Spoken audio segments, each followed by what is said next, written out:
This is better than either Justice League movie. Hey, this is awesome. Oh, Clark, hey. Good to see you among the living, man. Check it out. It's the latest talent mix. Thanks, Pete. Good to see you all among the living. Hello, everybody, and welcome to the Talamex. Brian's here. Zach's here. Just season 6, we're making it happen. I mean what I said up top. This is so much better than either version of that fucking movie. I had that in my notes. That's all there is to it. Better. It's not even a fucking debate. No. I don't think either of us is saying this as like a provoking people. I truly believe that it's better. I would think you're nuts if you said otherwise. Hey everyone, how you doing? How y'all doing? How's everybody doing? Doing good. Zach, you doing good? I'm doing great. Great. How is 2007 Brian doing? That's what I want to know after seeing this superhero team up. Zach, come everywhere. This is the moment every dork, and I include myself in that, was waiting for. Hyped. So hyped. This wasn't just a thing that happened. So comic book movies were popular in the 2000s. By this point, you had Batman Begins. You had the very successful Spider-Man franchise, the very successful X-Men franchise, a couple of swings and misses with Daredevil, a Fantastic Four, and a sequel. Comic book movies were everywhere. We thought we were inundated with them at the time. This is the peak. This has to be the peak of that era. Us saying this had to be right. We thought. But one thing that superhero media had not done, had not captured from the comics, was the ongoing kind of soap opera interactions between all of the different characters. So Batman had a book, Superman had a book, Flash had a book, but yes, all these characters exist in the same world, and they interact and they cross over, and the fact that they're in the same world is a presence. And then sometimes there were big books where they all had adventures together, and that element was not a thing yet. And that's largely because Marvel wasn't doing good, and they sold off rights to their characters in all different directions. And then also, would mainstream audiences care about any of that crap? So for Smallville to come out the gate and not only just include some of those superheroes before, but it's we're putting them together. We're doing a fucking super episode. I mean, that's why it was so huge. It had never been done before. Right. And now, fucking whatever. But now we watch the episode and it's yawn. But I can't tell you how big a deal this was. And people who watch the show who didn't normally watch the show.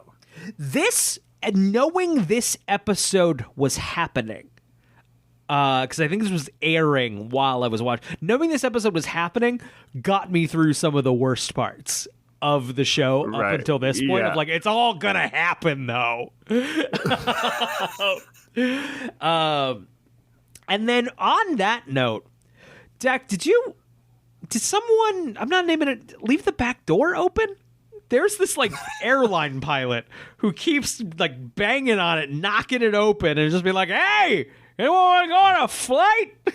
I'm a pilot. I'm a pilot. Back door. This was definitely meant to. This there was. There's some man-ho airline pilot who calls himself the backdoor pilot. You know that, right? That's pretty good. That's pretty good. They call me the backdoor pilot. Can you, for anyone not familiar, can you explain what a backdoor pilot is? I would love to. A backdoor pilot is when they do an episode of an existing TV show that is designed to also be a pilot for a new spin-off show if it goes well. Right. Yes, it should work as an episode of the show. If the new show doesn't go, Right. It does still just We work still as a have an show. episode. Yes. It was also a The Office famously has one, that final season, that weird episode that's just on Dwight's farm. But that's a reverse. That's almost a reverse, because that didn't start out as a backdoor pilot. You're that right. started out as a pilot, and then they said, let's just use it as an episode of the show so people get to see. You're exactly right. Gilmore Girls has one kind of in the same vein of like, this is just a wait, what is this? It's a pilot. You see it a lot in like the Happy Days era. There are a lot of Happy Days spinoffs that aren't genuine happy. Mork and Mindy was like a show, and then like, we'll do a fucking Mork and Mindy Happy Days, and then Right, yeah. I think the Battlestar Galactica, the rebooted one, is kind of considered a backdoor pilot because it was a mini series that turned into a series. that feels different to me. Of like a mini series that then turns into a full series feels different to me than sneaking a pilot for a new show or an attempt, a proof of concept for a new show. I'm pretty sure the Private Practice, the Grey's Anatomy spinoff, was a backdoor pilot. Yes. I do wonder why a Justice League show didn't go. This episode's good. And like, we wanted it. We wanted it. Yeah. I mean, I don't know. There's from what they say, Miles and Al, on all the interviews and on the Rosenbaum's podcast, it does sound like the right stuff is so finicky. Sure. And like, I wonder if they could only get Warner Brothers to be like just the one episode.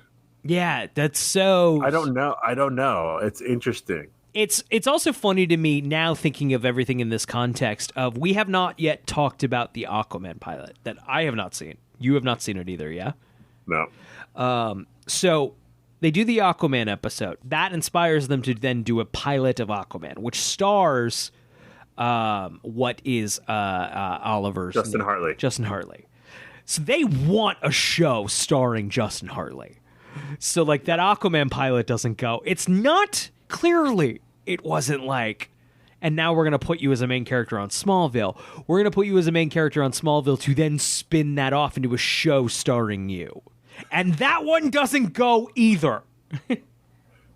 What was there another show that he... I think I have to check. Maybe I'm overstating it. I do think they really hoped this would move into a new show. Oh, really?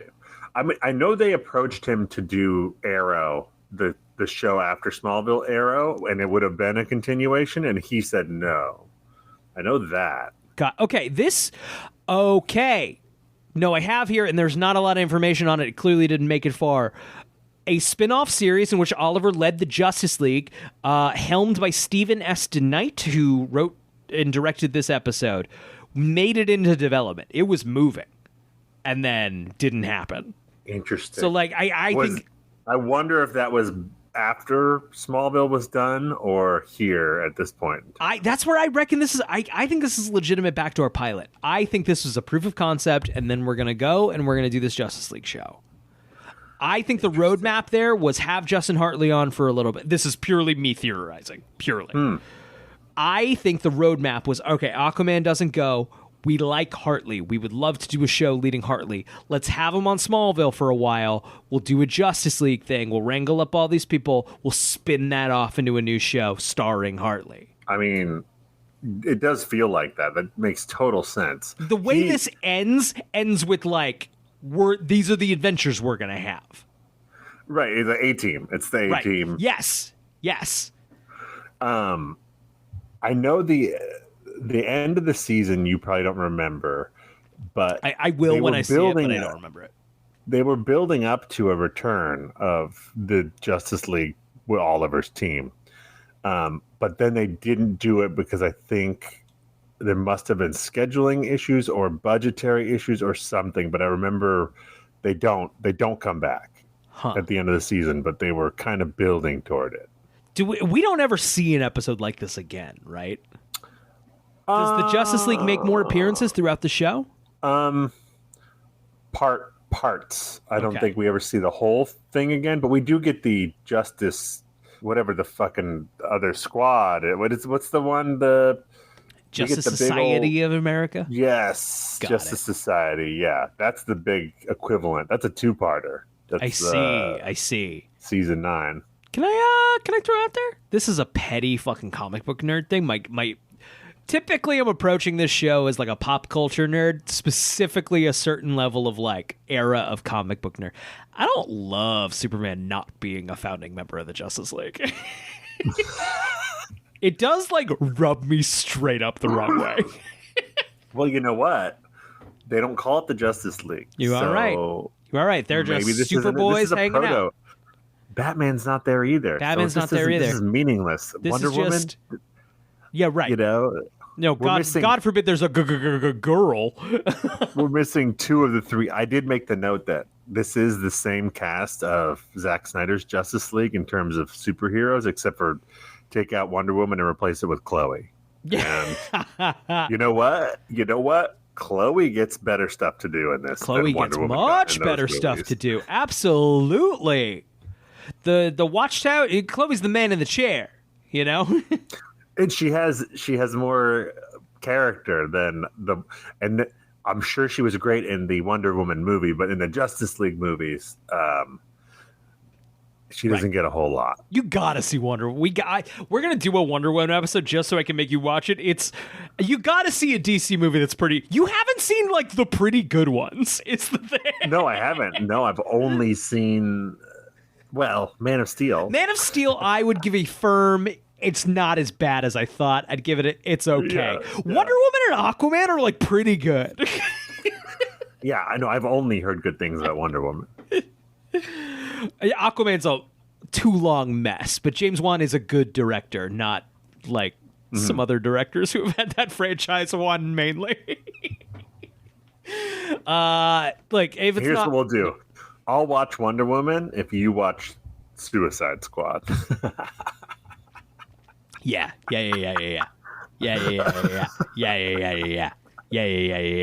Is this this might be a Patreon episode where we don't both watch both. I watch Suicide Squad, you watch Wonder Woman, we convene. Perfect. I haven't seen Wonder Woman in years. See, I would have to rewatch Suicide Squad to have the conversation. No, yeah. All right. Yeah, but we're doing those shows. Maybe we'll bank those.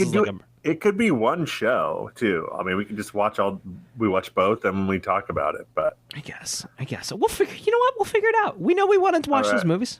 We'll do it. We'll figure it out. Let's do it. Okay. So obviously we watched Justice as the 11th episode of the 6th season of Smallville. It's the 121st episode overall. It aired January 18th, 2007, the day all the nerds came together in one simultaneous big ol' orgasm. It was just a wave. It was the wave of cum throughout the United States to account for 8 o'clock East Coast. An hour later in the Midwest. It's coming.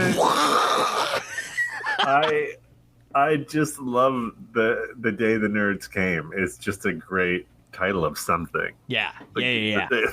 Yeah. And not in the way out. Chloe Sullivan, I'm just starting the read. I'm of course reading directly from the Smallville wiki, smallville.fandom.com. Chloe Sullivan is on the phone with Clark, who is in South America hunting down zoners. She just highlighting that piece on the board of zoners are a thing. We haven't talked about them in a while, but they're a thing. I think this is also, they know a bunch of people who don't normally watch the show are watching. You are absolutely right. So we get a lot of, hey, this is what's going on. This is what you need to know. We get a lot of that in the first act. You're absolutely right. We have people who haven't watched since season 3. We have people who maybe know about the show but are now turned on to DC Comics characters thanks to Batman Begins and Superman Returns. I do think it's kind of a mistake to put this episode here and then not have any Justice League characters for the rest of the season. You would think a bunch of new people are watching.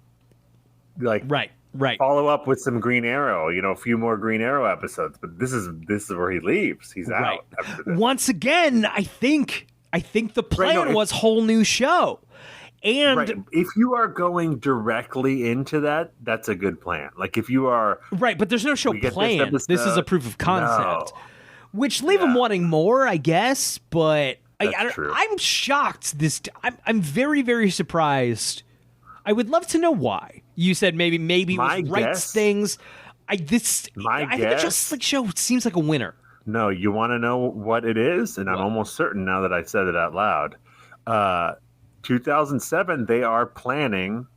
At this point, George Miller is gearing up to film Justice League the movie. You're 100% correct. That's 100% it. The writer's strike is around the corner, and that's what fucks it, right? You're like, we got a Justice League thing happening. We don't want to fucking. You're 100% right. The only reason they let him do Smallville is because he's not a Superman yet. They won't let him do any of the Superman shit because they got the movies that they want to make. You have it. That's exactly it. Mark that. Zach called it. If they talk about that if they go into anything of substance on Talkville, that's exactly what happened. Yeah. Mark it. You could I put that on DraftKings of why didn't they do it. Here's the frustrating thing. We could have had a fun Smallville era Justice League show with the Green Arrow leading the Justice League. We could have had a probably really good George Miller Justice League movie. Didn't get either of those things. Nope. What did we get? We got two really bad experiences. We got the same movie 2 times, and they're both really bad. In different ways, so you have to watch both. We couldn't make it. We did make it one episode. We made it one episode, right? Yeah. Yes. And it was brutal. That was a brutal. Gosh. Even talking about it depresses me. I will never, unless they Clockwork Orange my eyes open, I don't think I'm watching those movies again. I can't imagine a universe. I did my time, Brian. I paid my nickel. If my kids are ever into superheroes and are like, what about that fucking Justice League movie? I'm like, Avengers is perfectly good. Avengers is perfectly good. You don't fucking... But you're not going to... you got to protect your kids. You're not going to show them that shit. Part of me, it's also... I think it's like if you catch them smoking a cigarette, you make them smoke the whole fucking pack. Like, no, all right. If you want to watch Zack Snyder's Justice League, you got to sit there and watch all 4 hours, one sitting. Yeah. No, oh, you like comic book movies? Okay, yeah. Sit down and watch this, motherfucker. Yeah. All right. Is this broken up into parts? Yeah. It wasn't like an HBO miniseries? No. Nope. Oh, did you go into this? Are the parts structured in any way? Oh, no. No. Oh, okay, so he got the movie taken away from him, and so this is his original cut. No. He put an extra shit. He filmed more.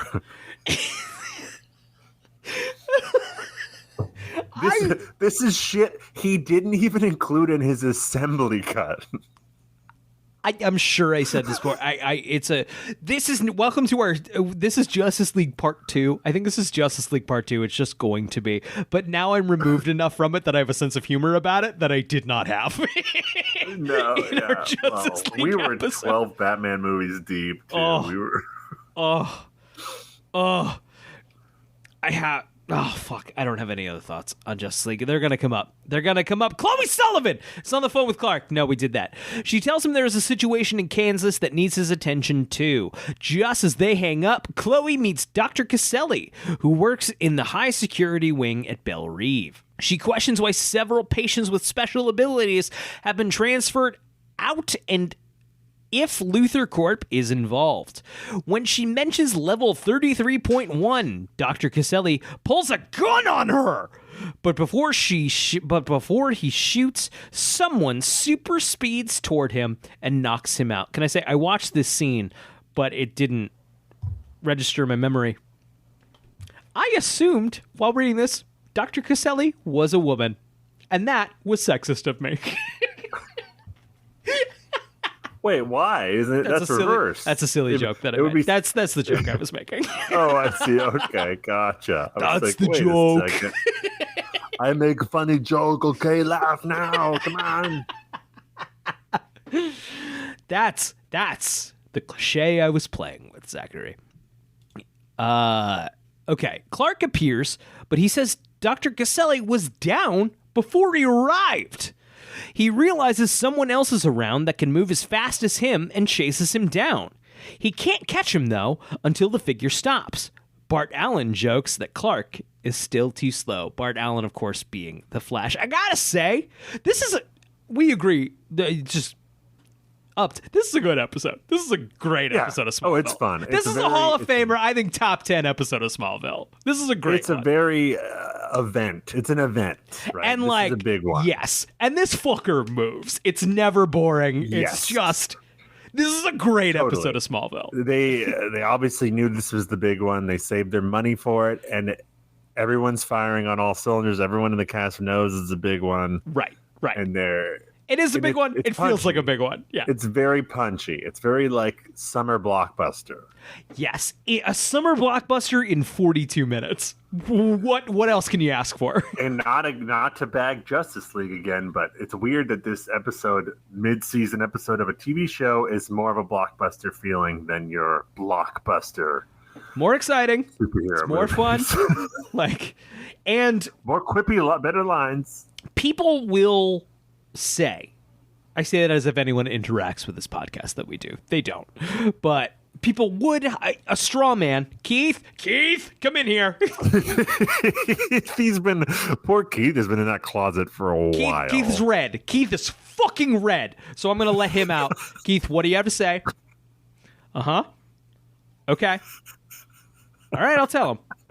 What did that motherfucker So Keith wanted me to tell you that because Smallville's a series and because we had years of affection for these characters already, it could do more than the Zack Snyder film could. Gosh. Okay. Put him back in the closet. Keith, you gotta, all right. No, I fucking told him, get back in the closet.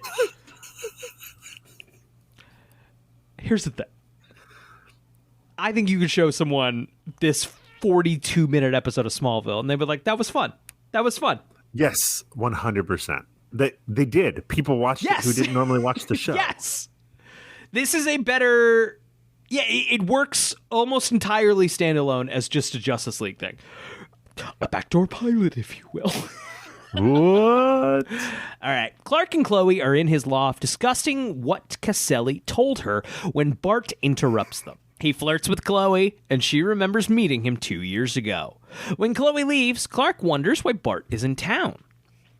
But Bart says that since meeting Clark, he's cleaned up and he doesn't steal anymore. Clark is skeptical, but Bart says he's a courier now and only came to Smallville to see his old friends. Clark suggests they go to Mexico for lunch and catch up. Not quite accurate. Bart kind of bullies him into it, and it's fun. It's a good scene. Yep. No, it's fun. I like the guy. I like the kid who plays the Flash. He's good. He's good. He's got charisma. Yeah, he shows up in some like 2000s-y stuff. I'm sure he plays a victim in Scream 2020. 2022, I think I remember that. 2021. They put out a couple of them. Yeah. The Scream 5, not called Scream 5, but Scream 5. For anyway, Zach is a Scream lover. I am a Scream very much liker. Yes. You haven't seen them all. I have not seen 3 or 4. I've seen 1, I've seen 2, I've seen all the rebooted ones. Okay, yeah, 3 and 4 are good too. Yeah, you gotta get in on it. I'll get in on it. We're gonna do something where you watch all the Scream movies and I watch all the Fast and Furious or something. You pick another franchise, I'll do it. Yeah, I think maybe it's Ninja Turtles. Maybe Ninja Turtles is the analog. I've seen a good chunk of those though, but it is pretty close. Yeah, in numbers and in the fact that I've seen a lot of them. Right. It's that might be the best, and I have more to say about Ninja Turtles movies than I do. I just haven't seen the Michael Bay ones. I think that's it. You're not gonna like them. I know. I can tell you right now, I'm not. They're not. I'll say this: they're better than any Zack Snyder superhero movie. Not through like they're closer to 0% good than like Zack Snyder's Justice League is. Actually, sorry, I'm thinking about this in the moment. I think the Michael Bay produced. He didn't direct either of them. I think the Michael Bay Ninja Turtles movies, they don't have any of the good stuff that Zack Snyder does. Zack Snyder has some talent. He does. But it doesn't go nearly as low. Right. Yeah. The highs aren't as high. The lows aren't as low. They get in and get out, and like they're kind of they're nothing. They're not actively unpleasant. I have heard, usually. Tell me if I'm right. Yeah, I'll tell you. I have heard that the second one is better than the first one. Okay, the first one, the Teenage Mutant Ninja Turtles 20. I don't remember the year. Like 13, 14, something like that. Yeah, maybe 14. That one it's nothing. It's such a nothing burger of a movie. It's just big CGI turtles, a uninspired reboot. Like no one cared. But here it is, maybe through like a modern superhero lens. Is this anything? And everyone went, no! The second one is a little more like, remember the cartoon? Here's more stuff from the cartoon. Do you like this? And I was like, right. I remember the cartoon, sure. Gotcha. The second one is more fun than the first one. I heard the first one they were trying to do like Batman Begins, like dark and... Try, and then anything is strong. It was... Okay. Yeah, the first one, what they're trying to do is Transformers. Just remember how you gave us a lot of money for Transformers? Give us money for... Here's another 80s toy. Give us more money. And I did. I saw that movie a couple of times in theaters. And I didn't like it. I didn't like it. I have to give them my money. I love the Ninja Turtles. I thought that was all we were going to get. Is the thing. Like, and a Ninja Turtle... I understand why people saw Justice League, why people liked Justice League. Of like any time with these characters is better than no time with these characters. It's like that's engaging to me. And that's how I feel about Ninja Turtles. I'll see any Ninja Turtles movie probably a couple of times. Are you stoked for the new show extension of the last movie? Stoked is strong. I will check it out. And then if it's, I'm at the level, I'm 35 years old, in my Teenage Mutant Ninja Turtle fandom. I like Teenage Mutant Ninja Turtles.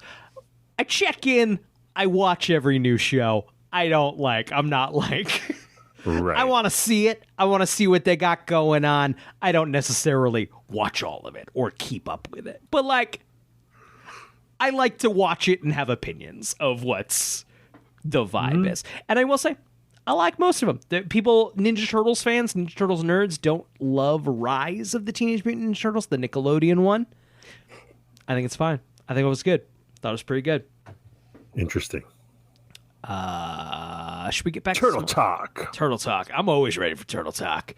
Okay. Lois and Oliver are in Oliver's loft making out when his phone rings.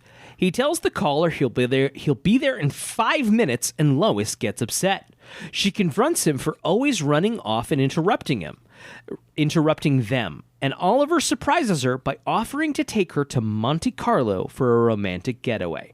what do we know about Smallville?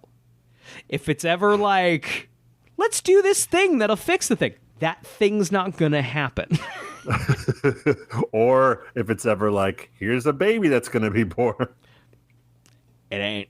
Any baby ever been born on this show? The one baby that got born in this show got old fast and then died? Yeah, I don't quite remember what happened well. there. It didn't go No, great. it died. I know it didn't go great. But if a boyfriend promises a romantic vacation on Smallville in the first act, it has to not be gone or on if in he's the going to third. take you to a concert, Coldplay concert, or anything, Or it's just not gonna specifically happen. meet you for a period of time. I mean, it is the classic superhero trope, right? It was a Radiohead It was concert. Wasn't it? Radiohead. They didn't want to go to that shit anyway. I mean, okay, all right. Radiohead 1996, fucking Pablo Honey, that was a hot fucking record. Oh no, I'm not saying it wasn't great. You and I would have wanted to go. I don't think Clark wanted to go to a Radiohead concert. I think in 1996 he would. I think that album was hot enough on the pop charts that he would have. But they had an album that was beloved around early 2000s, right? OK Computer? Yeah. Okay, Computer's not Clark's vibe. Pablo Honey era Clark would go. Is that Karma Police? Is that on there? No, Creep is on that one, but it's also just a lot of like Brit poppy. It's okay. They don't play are, Pablo Honey anymore. They are a band that changed their sound like very dramatically. Their early stuff is closer to like Blur, if you remember Blur. Okay, interesting. It's a little more moodier Blur, but it's Blur-esque. And people who know music are like, he doesn't know what the fuck he's talking about. But these are the comparisons that I have made in life. So Clark and Lana got to that concert and were like, oh, I thought they were going to play the old stuff. Fuck. No, and then it's just Tom York. And I taste colors, and I hate George Bush.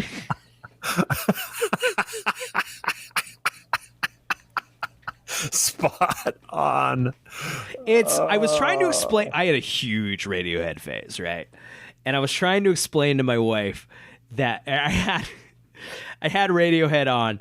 I was just cleaning the house, and my daughter started low key kind of dancing, bopping to Radiohead, and my wife was like, "No, you were not allowed to dance to Radiohead. I absolutely forbid it." And I was trying to explain that Radiohead is for the boys. It's for the boys. And it's what happens when the weird boys don't care if girls want to fuck them. Radiohead's not about that. Radiohead is truly for the boys.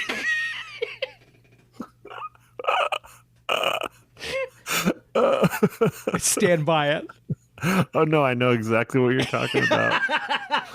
This is just it's for like college age boys to like explain to women why it's good at like 3 a.m. Yes. Right? Yes.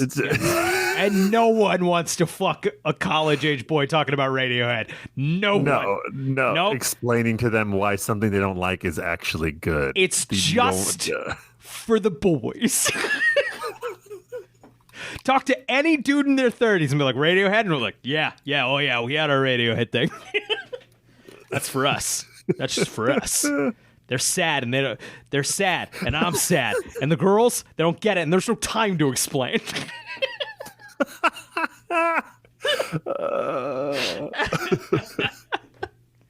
I hope this is obviously being read as silly of a conversation as it is, and not...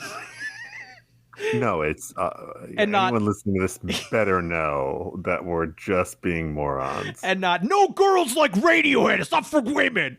Women are ruining Radiohead. It's not at all what I'm saying. More woke Radiohead fans trying to ruin Radiohead for us.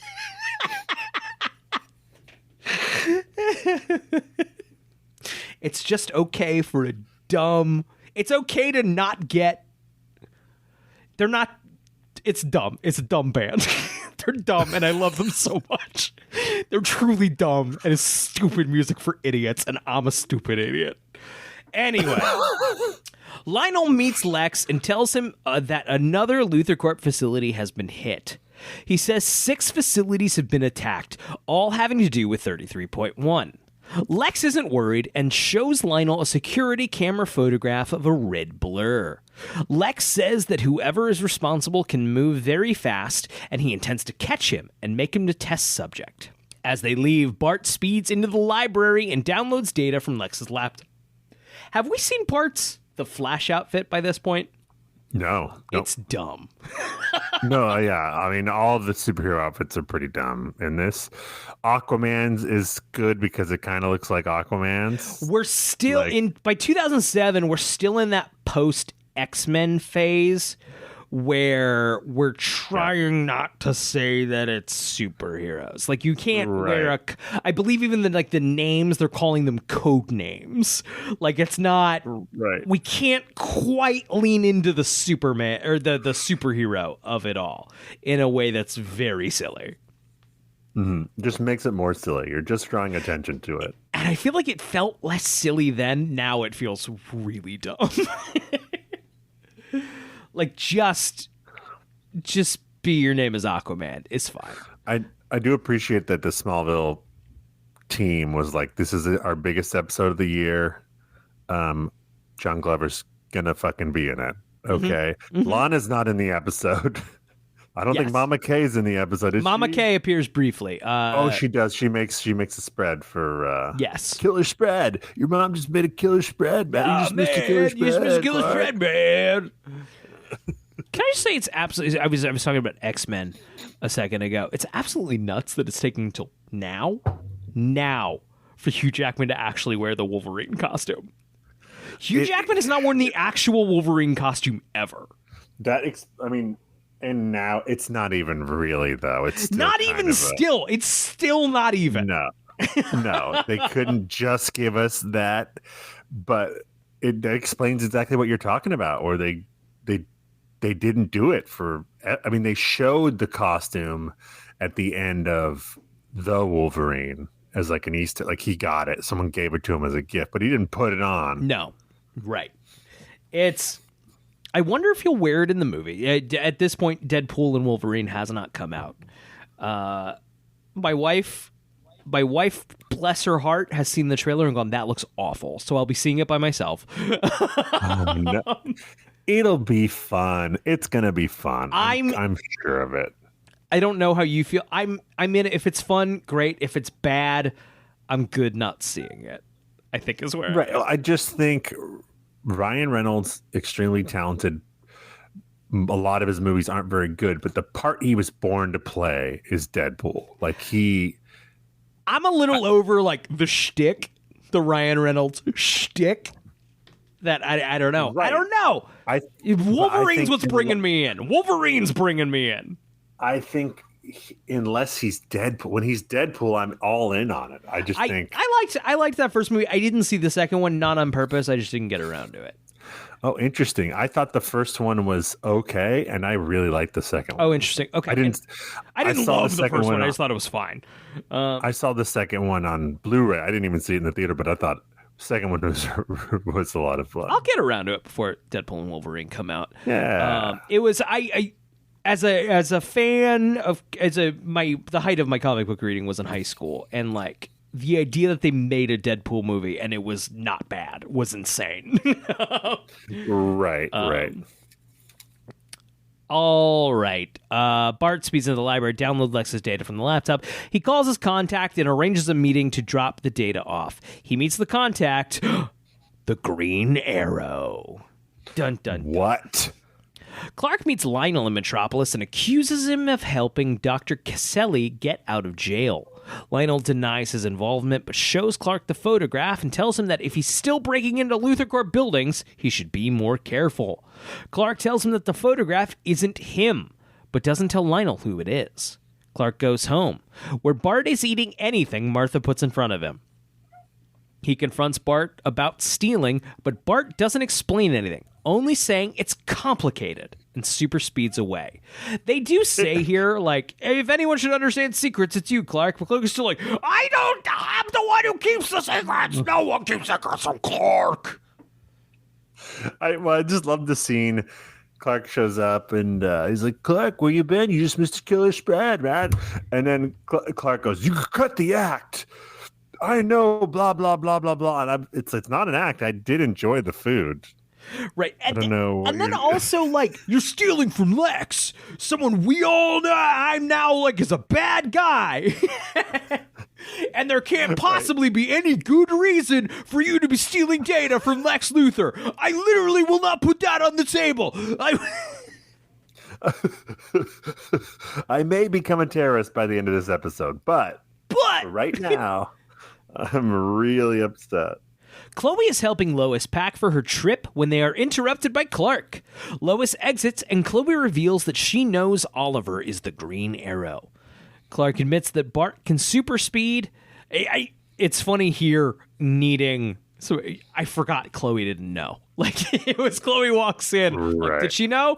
And Chloe just has to be like, I know. They knew I didn't know. I like that Chloe, Lois is packing for her trip and is like, which one should I pack? She's showing her lingerie and Chloe's like, something tells me green is his color. Chill the fuck out, fuck Chloe. does that mean, Chloe? You're gonna blow You're going to blow it hard. You just found out.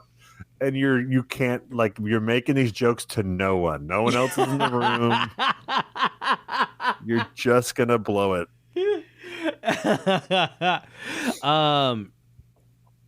Lois specifically says she demonstrates a skimpy piece of like lingerie that she's gonna wear on the trip. She says like, you know, I don't remember the exact line of dialogue, but paraphrasing, Oliver's the only guy that would get me to shop at Victoria's Secret. Is that Victoria's Secret pay for that? Oh, interesting. I doubt it. I doubt it with that level of like, right? Probably, as I'm saying, I'm like, no, probably not. That's okay. So Clark admits that Bart can super speed. He says Bart is in some kind of trouble and asks Chloe if they can track his cell phone.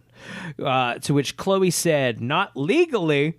And then immediate cut to her tracking the cell phone records. No, she's not. It doesn't even cut to. She's sitting there and she's like, not legally. And she types 3 keys and has all the information. Yeah. And what Clark should do is say, criminal! And punch her in the temple. If he was consistent, yep, he would kill her. He'd snap her neck. Just fucking right there. Oh, no. She's a friend. Can't lay down the law. Doing crimes. She did a crime. They look up his records and realize that Bart is working for Oliver Queen. Bart is at his next assignment breaking into a facility when he is shocked unconscious. Lex arrives with guards to collect him. Bart wakes up and... No. Wait, he shows up, he gets shocked, he falls on the ground. It's not like Lex shows up. Lex walks in from the other room with a bunch of guards, like the second his body hits the ground. So like Lex was waiting. I just picture like a room with like a folding table, like a couple of guys playing cards. There's like a bunch of pizzas. How long was Lex in this other room waiting for the Flash to show up? Okay, he got 2 pizzas first, and then it was like, fuck. All right, I should have got 4. I'm sorry. I'll get the other ones. He's robbed 8 out of 10 facilities, so there's only 2. This one's the better one. I really thought I'd be at that. Oh, he's here! Everyone move! Yeah, shut the fuck up! Shut the fuck up! No, wait till he's shut the fuck up. Okay, quiet. I gotta walk out really cool. Get the dry ice machine going. It's the whole part of it. Dry ice. But don't feel the whole fucking part of it. Bart wakes up in a small circular chamber and Lex questions him. Bart won't tell Lex who he's working for, so Lex activates the chamber. Can we change the name of this podcast to Activate the Chamber? Oh, that's a good one. This is my favorite part of the episode because this is the most comic book I like it, and it's so stupid.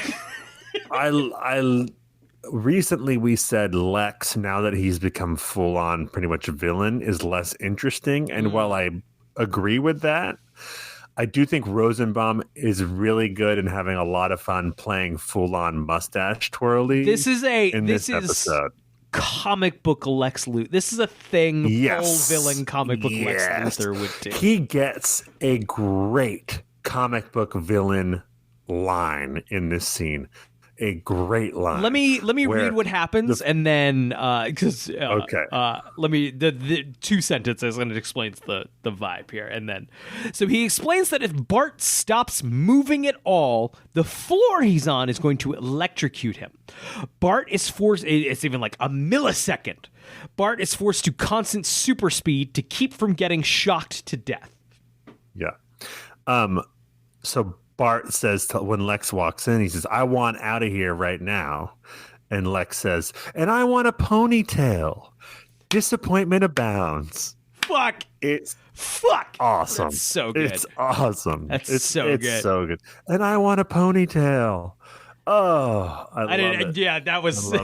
I didn't have to read those 2 sentences for that, but great line. Okay. Yeah, this is a fun. You could probably just shock him until he talks, but this is a fun. But it also works for the character of like he's gotten a little fucked up. He likes to make him fucked up. Yeah. Okay, so Clark goes to ask Oliver about Bart. Clark thinks Oliver is using Bart to fuel his vendetta against Lex. They argue because Oliver says that while Clark is waiting for trouble to show up at his doorstep, Oliver is working to stop Lex from using 33.1 to build an army of super-powered meteor freaks and starting a war. Clark concedes and asks for more information. Oliver knows Lex has Bart and his team is already on it. Clark is introduced to the rest of the team. Sorry. I can't remember who says it. I think it's Oliver says it to Clark. What got your tidy whities in a bunch? Which I really appreciate. Good one. Yeah. Sorry, I'm reading my notes. I think we've hit most of them. Sorry, continue. Great. Yes, chef. Clark is introduced to the rest of the team, Victor Stone and A.C. Curry, who are, of course, Cyborg and Aquaman. Why... AC, why it couldn't just be Arthur? I don't know, because it's 2007 and AC is cooler. Yep, absolutely. He's a frat boy. He's a frat boy in this world. So. Right. You reminded me that he wasn't great in the episode Aquaman. He was bad. He was straight up bad in it. Alan Richardson, of course, has gone on to be very successful. Rickson, right? Rickson?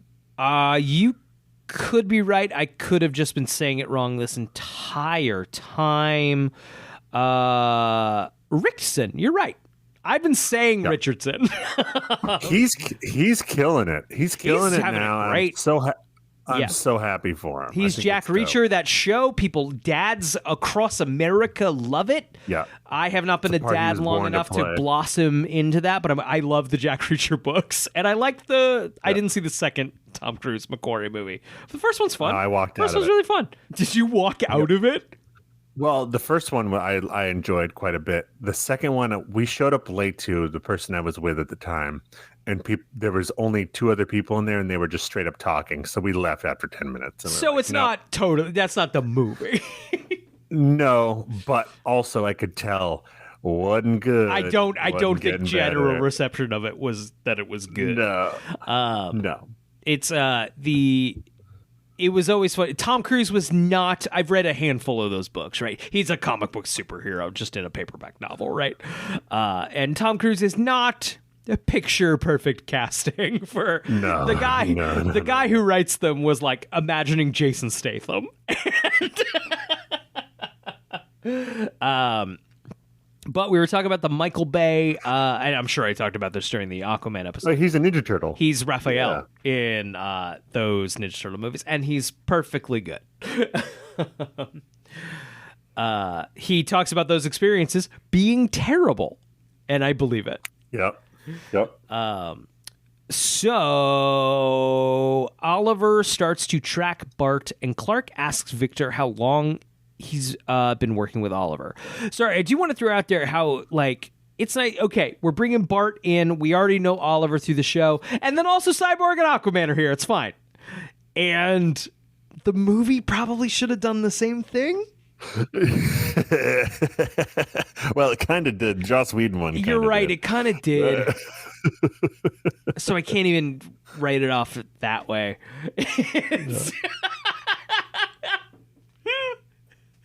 All right. I guess it just should have been fun, actually. Joss Whedon saw the Snyder cut and had the same thought you did. Yeah. Just like, we could just show them here already. Yeah, fuck. Victor explains that his girlfriend tried to make it work, but eventually left him, and Oliver found him living on the streets and gave him a reason to go on. AC says he was caught trying to sink a whaler, but Oliver got him out of trouble. Bart has been working with Oliver for some time. Oliver caught him stealing and offered him a job. So this scene here is in Oliver's fucking, like, tower. And this feels like what you want from a superhero team-up kind of thing, right? Like, we're all kind of razzing each other. Yeah. There's a couple of groaners, but yeah. Oh, there's so many fucking groaners. But I see the like, past the... You remember Cypher in the Matrix? So, like, I don't even see the code anymore. I just see... It's kind of like, I'm seeing past the lame stuff. I see what they're going for, and what they're going for is correct. Yes, totally. Do you remember the second Avengers movie? It's that's the one I never saw. It's probably not very good. I liked it at the time. I was a more vocal Joss Whedon fan rather than an ashamed liker like I am now. Both in the quality of his work and him as a human being. But what Avengers 2 has, what I like, is early in the first act, a scene of all the Avengers in the tower just fucking around. Love it. And, like, love it. A whole That's scene. what we want. It's a montage set around. They're all trying to lift Thor's hammer. That's fun. And they're all drinking and just having a good time. And, like, yeah, you do want that a little bit in your fucking superhero movie. You know? Like, yes. Yep. Oh, they're all friends. It's fun. It's fun. Superhero stuff can be fun. Zack Snyder threw up every time he said fun. Yeah. No. Now, is Avengers 2 good? I don't care. I haven't seen it since. I'm never going to watch it again. Good is irrelevant with Avengers. Right. Okay, so they start trying to locate Bart and narrow it down to 100 different facilities. Clark enlists Chloe's help to narrow down the search. It's like even Chloe has like a job. Chloe's got a job, and it's irrelevant to the story, and it's good. It's good. It's they were later in the episode they referred to as Watchtower, and that's a thing. That's a thing. That'll stick. That'll stick with Got Chloe. Chloe's going to be Watchtower. Got it. Love that. Long time. Barbara Gordon, like Commissioner Gordon's daughter, Batgirl, she would be like Oracle and like kind of that role in the DC Comics universe. And I think it would have been interesting to see that play out in whatever the series may have ended up being, but who knows? Chloe reveals that $20 million worth of equipment used to measure high-velocity particles was transferred to one particular, the Ridge facility. Clark tells her to take the info to Oliver and goes to the facility to rescue Bart alone, saying he can get there faster. He breaks in and encounters a restricted access door. However, it leads to a laboratory full of refined meteor rocks, and Clark is incapacitated. I feel like we haven't seen a lot of meteor rock stuff. This episode's playing the hits in a really good, fun way. I feel like Clark, at this point, should know to tread carefully in secret facilities, right? Just kind of peek around a corner before you burst into a room. You know, I've talked about this before, but in Superman the Animated Series, he has like a radioactive suit that he wears when he has to. Yes, yes. Time to get that together, big guy. Maybe have Yeah, Oliver Queen we're research and development that one. If only you had another billionaire friend. I have no billionaire friends. Yeah, he's got 2 and eventually 3 because we know Batman is his homie. Right. And that's canon even in Smallville. I think the comics hit that. The comics, yeah, they must. We'll They have to must. hit the comics at some point. I don't think they were good. Like they didn't reprint them in big ol' like books that we can easily access. We'll have to access them somehow, but we have to talk about them, right? Does Batman meet Clark in Smallville comic? After the show's over in season 11 comic. Okay. Yeah. All right. So it did happen. It did happen. Chloe goes to Queen Tower and gives Oliver the lead on Bart. Oliver pulls up a schematic for the building, and Chloe notices several rooms lined with lead. She realizes they must be working with meteor rocks and that Clark is in trouble. The team gears up and gets ready to rescue Bart and Clark. With Chloe as Watchtower looking out and directing them, Green Arrow, Cyborg in quotes on the wiki, and Aquaman in quotes on the wiki. You know, the names of these popular characters. Infiltrate the facility using a combination of teamwork, gadgets, fighting moves, and superpowers. Thanks, Wiki. Here's a question. In X-Men, it's been a while since I've seen the X-Men movies. We should do a series on the X-Men movies, probably. When we... I'm a fan. Might be my favorite. One of my favorite superhero franchises. Just because of how batshit crazy it is. It's so fucking batshit nuts. The quality, I think, dips up and down. There are some X-Men movies I really, really love, and an X-Men movie, and a handful of X-Men movies that are like, I haven't seen them, and I have no interest. But are they ever like, you know, for all like calling Logan, not that we haven't talked fucking... All right, I'm getting the Volt out, Zach. No. It's so late. You can't open the vault this late. Dak, I have my hand on the vault. Do you want me to close the vault? No, go ahead. All right, I'm opening it. Do what you got. I'm just pulling it out briefly. Okay. I'm pulling it out briefly. Just briefly. I'm pulling out the Blu-ray. I don't know. Okay. Maybe I'm Great. fucking Blu-ray. Great. Do they ever call him Wolverine in the X-Men franchise? Like, say, I know there was the movie called The Wolverine. Yes. But no, they do because Brian Cox does. You're right. Wolverine, you're a survivor. You're a survivor, Wolverine. You're right. X2's good. X2's probably the best of that whole franchise, right? It is, yeah.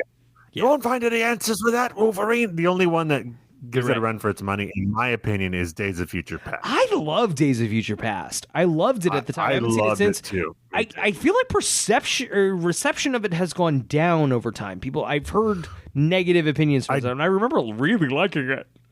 It was received really well at the time. I think it might be the Bryan Singer effect. I also think the next two were so bad that probably hurt. A real Force Awakens kind of vibe. Yes. Yep. This wasn't worth investing time into. Right. Yeah, I remember really, really, really liking that movie when it came out. It's a blast. I think it's a really fun one. An X-Men revisit would definitely be an interesting one, either on this show or a hypothetical other show where we watch a bunch of movies that are united by a theme in some capacity. What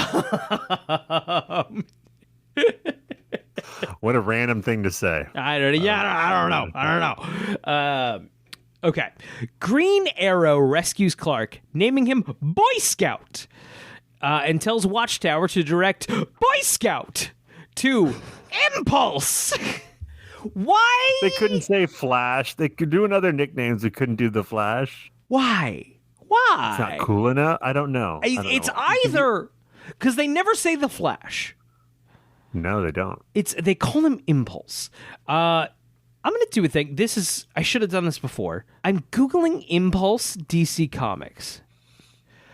Okay. Impulse does appear to be a name of the Bart Allen character who is not the Flash.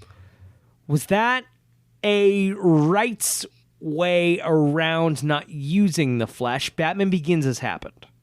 Yeah, I don't know. And, like, are we now a little more like, well, we're still really worried about the movie TV show line, right? And how those things cross over. We don't want those things to happen. Fuck, I have so many questions about this. If we don't have any additional thoughts, I guess I'll move on. But I'm sorry. I was No, you're looking good. I'm on the Smallville wiki trying to.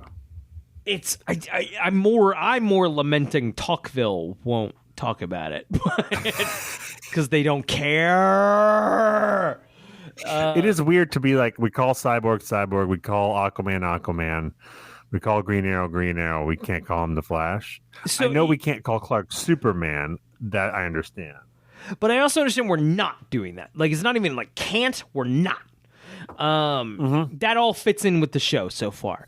So Impulse, so we're going to call him this like D-list, E-list name in DC Comics lore, right? I had my period where I was very into comics and like, I don't know what the fuck Impulse is. Weird. If you're into comics and you maybe have a theory, we'd love to hear it. Please enlighten us. Okay. So Clark bursts through the chamber at super speed and grabs Impulse out to safety. There's a line here about code names. This is where Green Arrow is saying code names, and all this stuff is code names. And relax, just call them fucking names. Just say they're fucking names. It's a superhero show. It's I know 9/11 happened, and we're all bringing things through a fucking military lens. But come on, just say fucking Aquaman. Just call him Aquaman. It's fine. It's fine. Green Arrow locates Lex and tells him he has 10 minutes to clear out all the employees before he blows the building up.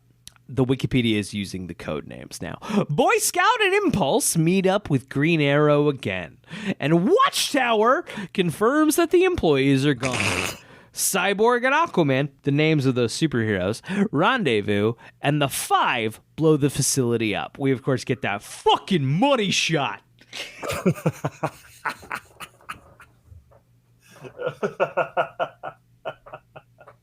The explosion is so bad. It's so fucking bad, but that's the bit I knew happened.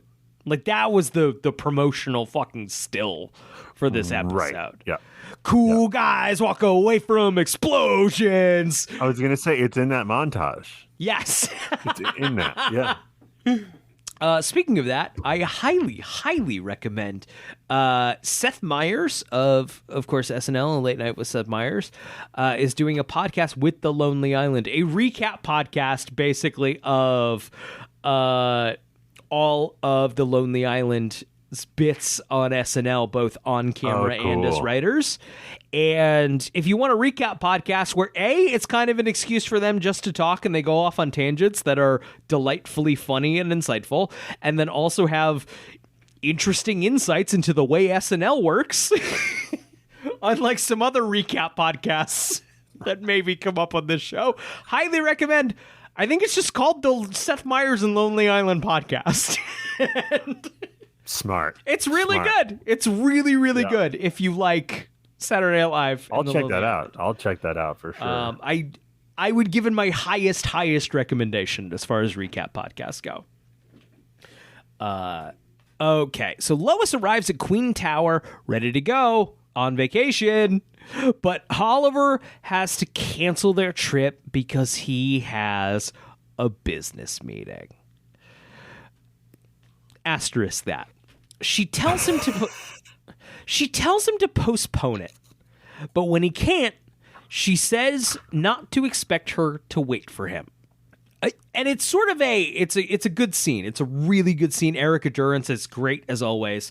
The line here is like, I have a business meeting. Postpone it. Like, pick me this time. Choose me as the more important person this time. Please. Yes. Okay, so Oliver admits that he's been jumping from city to city his whole life, but never regretted leaving anyone. He tells Lois she's going to be the one that he regrets because he's leaving Metropolis. So you said I had to go on a business meeting when what you mean is I'm moving out of the city alone. Wait, you said I have a business meeting. What you mean is I'm breaking up with you. Yeah. I didn't think about that. That's good. In the span of roughly 2.5 minutes, it goes from I can't go on this vacation to like, oh, I'm breaking up with you, to be clear. I just also feel like you can take a week off, bro. It's fine. Take 2 weeks off. A part of me beforehand, if I not realizing what a backdoor pilot this was and what the final scene is kind of going to suggest, and that also Justin Hartley's contract is probably up for this season, and like, oh, I kind of thought part of like the team thing was like, oh, we can fill in gaps for each other. We should all, people who have powers and like want to do good, we should unionize and like fill in gaps for each other. And like like gaslight brigade. Like a gaslight brigade.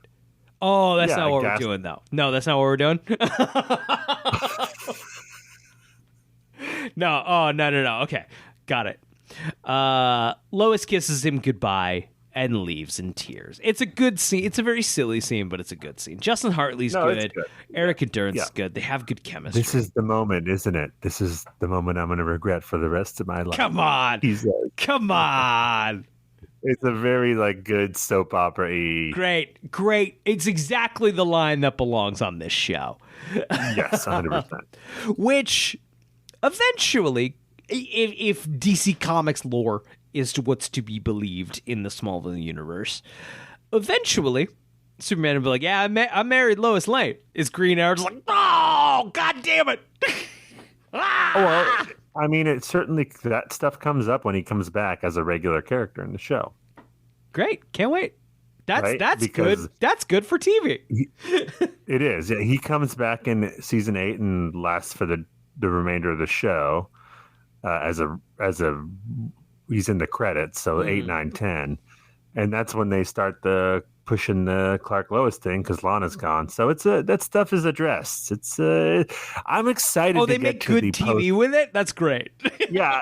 I'm excited to get to the post Lana Lex period. Even though I love those two, it's like we're ready to try some new stuff, right? It's as much as I love those two, I don't love seeing them bored on the screen because it's making me bored. Yeah, right. They had maybe 5 seasons worth of stuff, and we're gonna get 7. I think it exactly like correlates. I'm having fun when they're having fun. I love them when they love being on the show. Totally. It's very apparent when they're not having fun. Because they know. They know. Read the scripts. They're like this is nothing. What am I doing? Right. It exactly lines up. When they're having fun, I'm having fun. Yeah. Okay. Lionel berates Lex for the loss of the facility. Lex claims he's fighting for freedom and democracy from the Green Arrow and his terrorist friends by recruiting people with abilities. Wow, it's 2007. I was thinking about, wow, it's 2007. And because I wrote down freedom and democracy. This is very War on Terror era. Mission accomplished. Era. Yes. Freedom. If you want to protect freedom and democracy, definitely. Which it's very satirical. Satirical is a strong word. No, but it's commenting on the George Bush, like. Yes, 100%. Which is hilarious because you're Smallville.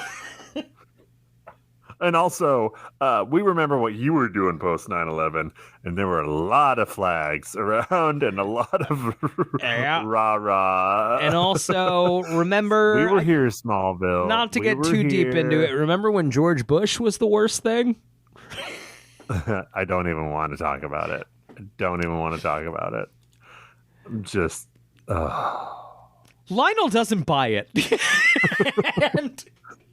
And Lex also points out, why did they bring out this old fucking guy into the Democratic debates? Oh my God, we're so fucked. It was supposed to be a slam dunk, and they fucking wheeled out the Crypt Keeper, and it's over, and we deserve it. Out that several guards reported that the Green Arrow's cohorts looked a lot like Clark Kent.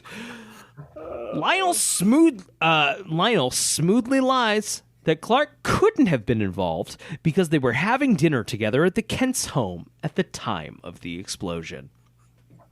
I love this moment. So good. My second favorite one, where he's like, how can you be so sure? And Lionel's like, because I was having dinner with them at exactly that moment. Martha made blah, blah, blah, blah, blah, but the wonderful new potatoes. Clark had 3 helpings. He had 3 helpings. Yeah. And I love that. It's wonderful, and I love it. But also, Lex had already kind of suspected that Lionel knew Clark's secret in previous episodes, right? Like, yeah, that wouldn't, like, the way they're playing it is like, oh, okay, I guess that explains it. Whereas Lex would really be like, fuck off, you're so full of shit. I think I can suspend disbelief enough that, like, it's enough of a stalemate. Not a Lex is convinced. Right, yeah. It's enough of a, like, all right, if that's how you're going to play it, I don't have another move right now. Right, yeah, yeah. That didn't bother me. Impossible. Impossible. I was having dinner with them. I don't buy that Lex believes that, but doesn't see a way through it. To, like... we've said this before. I love the irony of, after all the seasons of Lionel being the big bad, he is gaslighting to protect Clark against Lex. It's just delicious. Lex sucks that bad. Fundamentally. I know. And he doesn't... The true tragedy of Lex is that he does suck as bad as he feared. Well, and it's because of Lionel. That's what makes it so juicy. Yep. He sucks that much because of Lionel, and now Lionel is even better than him and is like, you sucked too hard. I didn't mean for you to suck this hard. We've disagreed on this a handful of times. I don't know if you still feel that way. I think fundamentally, even in the early seasons, ultimately, if Clark revealed a secret to Lex Luthor, he would not become Superman. Disagree. I think up until Mental Institution, he had a shot. Maybe a shot. Maybe after Mental Institution, it's over. Doors closed. But... There's no going back.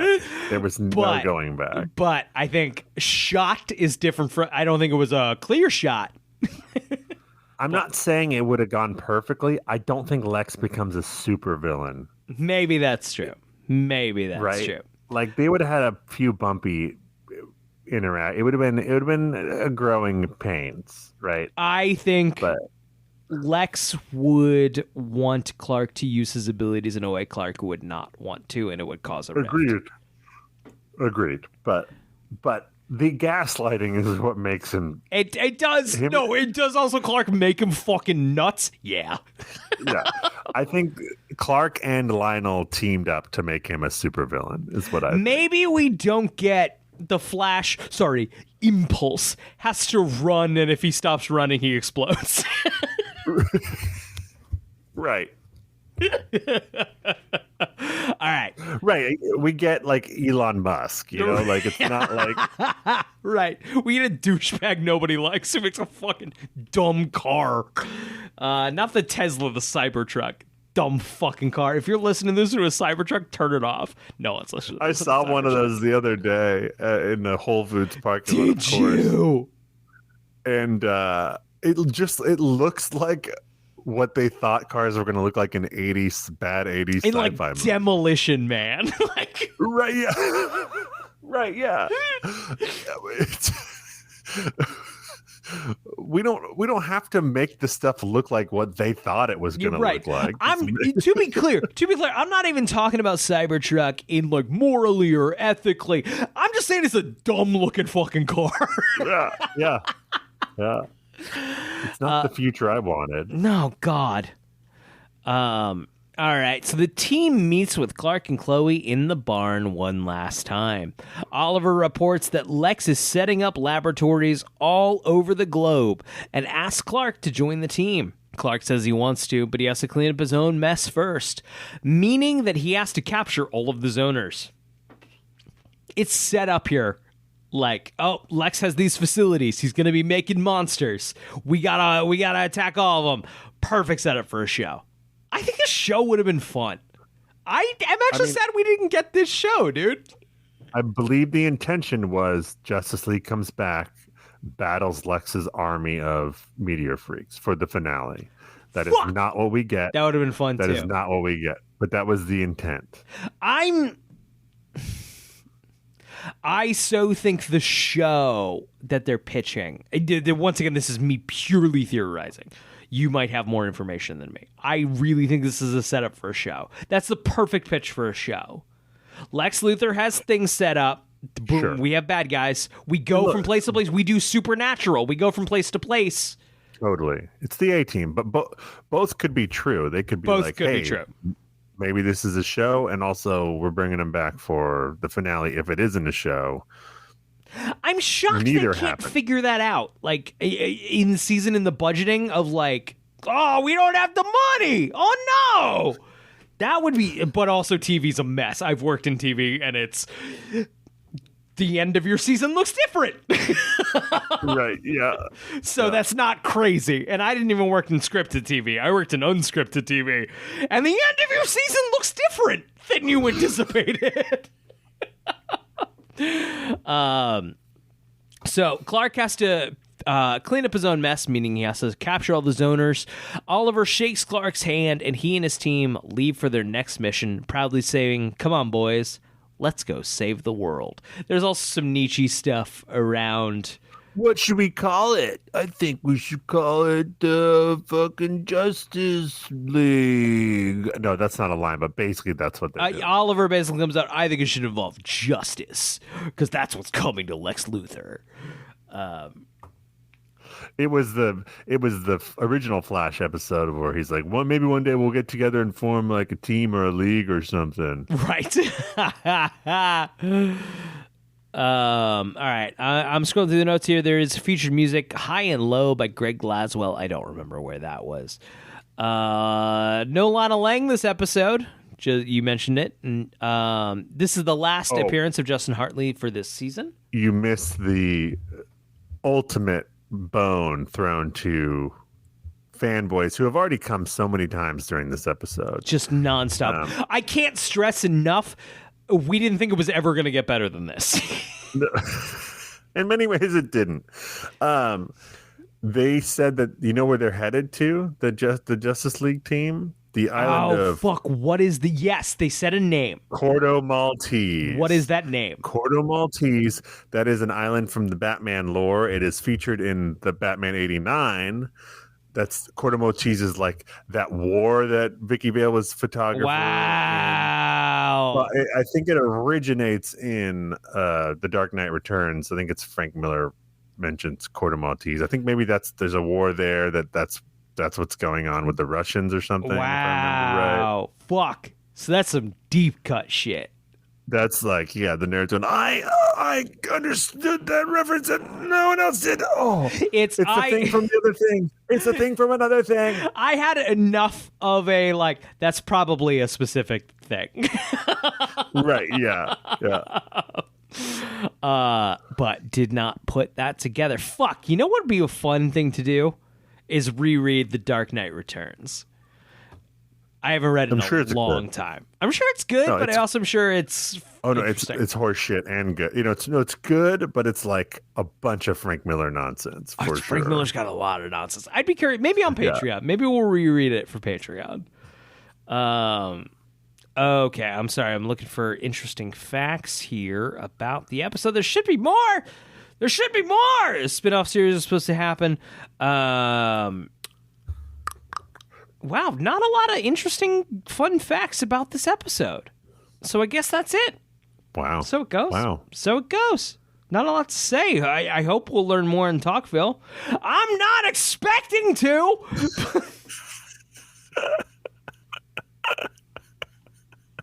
Hey everybody, I had joked to Zach when I saw that this episode was coming up next. I was like, I was just real. I don't feel the need to do anything like special for that. I know this is a big episode in Smallville. I don't feel the need to do anything super big for it. To which Zach responds, "Yeah, why? They didn't." It's true though. It's true though. This is just a good episode. I'd put this in my top 10 though. I think so far. No, yeah, but it's not like an extended episode. It's it's a regular episode. It's a regular ass episode of Smallville. Thank you so much for listening to this regular ass episode of the Talon Mix. Hey, you're listening to this on a podcast platform. That podcast platform probably has a way of indicating that you like just this episode. do it. No, Brian, they know what you're going to say. Just fucking do it. Okay? Just do it. I know. You think about it every time and you're like, I should do that. And then you don't. Do it. Just do it. Just do it. Just fucking do it. Just do it. I know you don't think it matters. It does. It does. That's okay. It matters in our hearts. Truly. Do you know, like, any compliment that comes my way is like water in the desert now. This show could stop at any fucking time.